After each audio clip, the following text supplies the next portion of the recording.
Okay,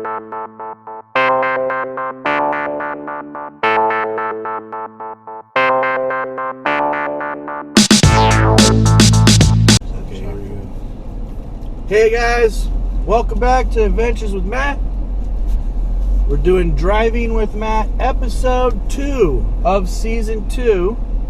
I got my brother-in-law Mike here with me, and he helped me today pick up a nightstand for my spare bedroom in my new big fancy house. I gotta go start doing a tour of the house on the next video or something. But Mike and I entertain conversations about aliens and Space Force and all this discussion happening recently, and we thought today we'd take some time out and discuss some aliens and Space Force and right, everything in between. So take it away, Mike. Maybe you should start off with your I don't know, background on aliens and why you like it so much. Hey guys, my name's Mike and I am Matt's brother-in-law, and we have been talking about getting together and doing some topics that we both think are fascinating and need to be discussed, get some opinions on. And yeah, this UFO thing, it's a little weird, right? I believe it's weird. There's videos out there in the ether, some of which claim to be real, some of which somebody could have done on Photoshop pretty darn easily. You know, this has been going on for 70 years, folks. 70 years. A lot of weird stuff. Everything from Roswell, which is not a bad TV show, to things that the space shuttles have seen. Right. I'm wondering why they haven't done a lot of stuff from the space shuttle. You ever seen the NASA live feed cut out on you? That's the weirdest thing to see, and I think that it does a disservice, because why haven't we had full disclosure yet, Mike? Why do you think we haven't had full disclosure? Well, I think you guys can look this up, but there is actually a United Nations First Contact Protocol. I don't recall when it was originally established, but I think it was under Reagan. Ronald Reagan had a UFO experience of his own in California when he was governor, and while he was flying to a campaign event, I believe is what it was, and he saw something, and he went to the United Nations one year. Also, you could search it on YouTube, I believe it's up, where he gave a speech, and he kind of rambled on a little bit about how there were forces out there that we should be concerned about. And at first, a lot of people thought he was crazy for saying that, but he wasn't just talking off the cuff. He was talking about things that he feared and believed. There's multiple reports of all kinds of agencies that have been involved in various sightings over the years, both not only just here in the United States, but the United Kingdom, for example, disclosed all of their classified information from 1950 to 2006 that you could have it. Basically, they gave it all up. They can look it up. You can look it up. Russia did something similar, believe it or not. Russia also gave up, not everything, but they gave up about 40 years worth of files. Some of which were confirmable. And Belgium did the same thing. There's been some files that NATO have given up that their pilots have seen over the years. So this is not new. Although there's some people that do this, this is not just a field that's full of groupies that go out and try to scare people into thinking that a gray is going to walk up on your doorstep and do something. There's a real phenomenon, and it's been brought to the forefront recently because the Department of Defense has begun releasing, like this year and early 2013, 2014, some video of naval fighter pilots trying to identify something that they were chasing or they were being chased by. And these were on nightly news. They claim they've renamed it to unidentified flying Aerial phenomena. Aerial phenomena Yeah. or flying phenomena, UFP. UAP? UAP and UFP. UAP? Oh, UFP. Yeah. Dang. So but yes, these admissions are becoming more and more forward. And what's interesting about it is DoD is not responding to a request from a reporter and releasing these videos. They are just giving them out as part of a press release. And that's very interesting because they're not getting asked to do it. They're just doing it on their own fruition. So the question remains, why is the government now so willing all over the world to start giving out this information? What is the purpose behind it? See, I think there's already beings here and have been here, and the Earth is actually a part of a interstellar alliance, so to speak, and we actually have been talking with them for quite some time. And so that just makes me think that, you know, they've been here, and all of this recent disclosure stuff is for this. In the future, we are going to be able to see and meet some of these beings face to face, and we need to start thinking about how we're going to act when those kinds of beings are around, because maybe we're going to be joining the Interstellar League of Planets or something, and that's very kind of cool, I guess. People want to think about that, but I'm excited if we do get to meet some aliens, because another thing I think about a lot is, why would they travel so far across the galaxy here to start something?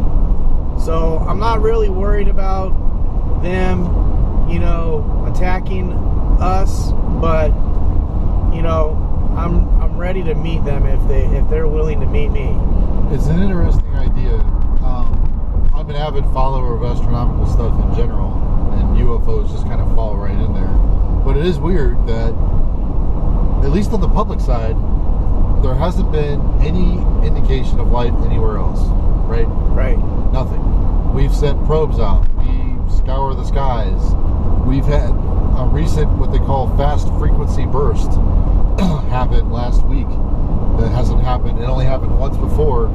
That could be artificially created. Yeah. But still, nothing. And isn't there that continuous signal that's been going on and off from another part of our so galaxy? Right. But they're still not sure if that's like a star that we haven't figured out, or still got radio bursts, and that's kind of weird, you know. That's a radio signal that's the from FSB. another star. Yep. Like, And what sends out radio signals other than a radio? So, I don't know. It's interesting and crazy because the FSB you're talking about, the one that they referenced, is not anywhere near our galaxy. It's far away. Yeah. Really far. Like, we're talking beyond Star Wars far. It's that far. We're picking it up. But that's the public side of it. Then you get the, okay, well, we're not seeing it, but obviously there's videos, again, of space shuttle missions, of stuff flying around the shuttle that's not debris, where they cut off the audio, like Matt mentioned, because NASA has a Department of Defense channel and a public audience channel where they communicate to astronauts. But if they ever have to go to DoD or medical, they will flip that switch. And if you ever watch the live feeds, there's been some shows on Discovery about this, where the audio just cuts off right when someone says, "Hey, did you see?" or "We're seeing something," or something along those lines, and then the audio just cuts. Yep. Because they can't discuss it on an open channel like that. So, my question, Mike, is we've heard recently in the last year about Star Force. Space Force, I'm sorry. Got Star Wars. Very sudden, Donald Trump comes out and makes an announcement that they're going to create a Space Force. I fundamentally believe this was going to happen no matter who was in office. It is important to understand that he was not pulling this out of his rear end to entertain anybody or to make himself look good. I really don't believe that. It was just going to happen anyways. It was going to happen anyway, and you have to look at without getting political, our president says a lot of strange things here and there. But in this instance, he said he had a statement. He was cordial about it. He went, I believe he did it from the Pentagon. Yeah. And then he did it from the White House about the creation of a Space Force because we were going to dominate space. And then he kind of just left it alone. He hasn't really talked about it much since, except when the flag got revealed. Yes. And you guys can Google that, but the flag looks like the Starfleet symbol. That is kind of funny. Go figure. So there's the Space Force, and for those of you who don't know, I'm an Air Force veteran myself, and there is a U.S. Space Command. There always has been in the Pentagon, and it's comprised mainly of elements of the U.S. Air Force and some other departments that make this up, and they defend the skies from all kinds of threats, both domestic, international, and elsewhere. So why have a Space Force? Why do we need a Space Force? Why? I don't know. It's not something we're always monitoring stuff afar. The Air Force has their own secret. It's not real much of a secret. It's it's like the XB-30 or the XC-30. I forget the name of it, but it's basically a miniature space shuttle. Yeah. That's on top of a rocket. The last time they sent it up there for 600 days. Yep. Doing what? We don't know. It was unmanned, supposedly. Oh, so like it's a space drone. Yeah. Oh, dang. Yeah. So the Air Force conducts their own space missions outside of NASA. Yeah. As part of Space Command. So if we got this Space Force coming, are we like expecting like soldiers to be up there with space laser guns, or is it going to be like TIE fighters and X-Wing stuff, or is it really just to get started and putting money towards research and to protect ourselves in the future? Or maybe, think about this, Mike. Whatever they tell you, it's probably not true. What if the humans have a weapon that the aliens need? Us. And that's why they might be helping us with this technology. Maybe. So maybe they haven't unlocked the nuke yet, but they've unlocked fission and all that stuff to travel. Well, I feel like that's probably not true. It's probably not true. No, because if aliens have found a way to get here through a vehicle, They have a nuke. They have accomplished things in physics that we have only dreamt about. Right. So why is the Space Force here? It's all speculation, really, at this point. But I go back to the earlier conversation we had about disclosure. Why are governments talking about this? Why are they releasing information about flying objects? Right. So openly, where you'd have to watch it on a show, or you'd have to get a book about it, or YouTube it. But now they're actually releasing it on nightly news broadcasts. Yes. So there has definitely been a change, and it's all speculation from here on out. So what their real purpose is? Do I feel like they're going to try to dominate space? In the sense that other nationalities like China and Russia and in the European Union all have their own space programs, it makes sense that America would want to stay at the forefront of that. Right. But beyond that, Space Force is military, not scientific. Right. Space Force is an armed forces department. It's about to be. It's a branch of the U.S. military. That's correct. So, therefore, they don't need to tell us everything. Right. They're not going to. Do we need defense for satellites? That's probably what they'll say in the beginning. We have a lot of stuff up there that has been shot down by Russian and Chinese satellites. It's not talked about. You can Google that too. There is stuff happening up there. There's stuff that we should. It's supposed to be neutral space. Anything that's up there is not claimed by any one country. Right.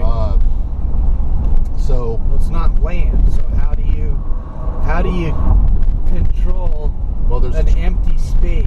There's a treaty about orbital Earth space that all countries signed, including Russia and China, about their stuff being up there, and we're not allowed to just willy-nilly shoot it down. But just like here on Earth, when you've got two major parties, and when I mean parties, I'm talking about countries, engaged in a Cold War type of conflict, and they would like to inflict damage on the other party without causing war for themselves, they call it a proxy war.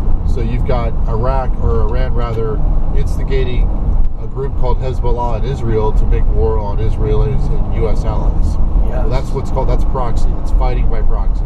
They're not doing it directly. They're having someone else do it. So the same thing's true with these satellites that are up in orbit. They could have another third party engage in some clandestine destruction stuff. Dang. And go against our own stuff and not claim responsibility for it. So they don't. There's no war. There's nothing to see here. Right. It was this guy over here. And you and I are completely oblivious to all of it.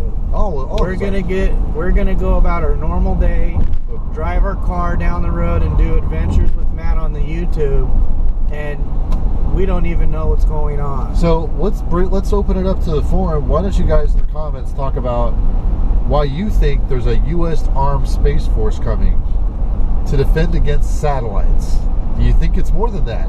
Are there really going to be an alien first contact that the whole world's going to be able to participate in, or do you think it's another stage of cover-up where the government wants to get ahead of it and bottleneck it to where we only get to see what they want us to see? Right, controlled narrative. Correct.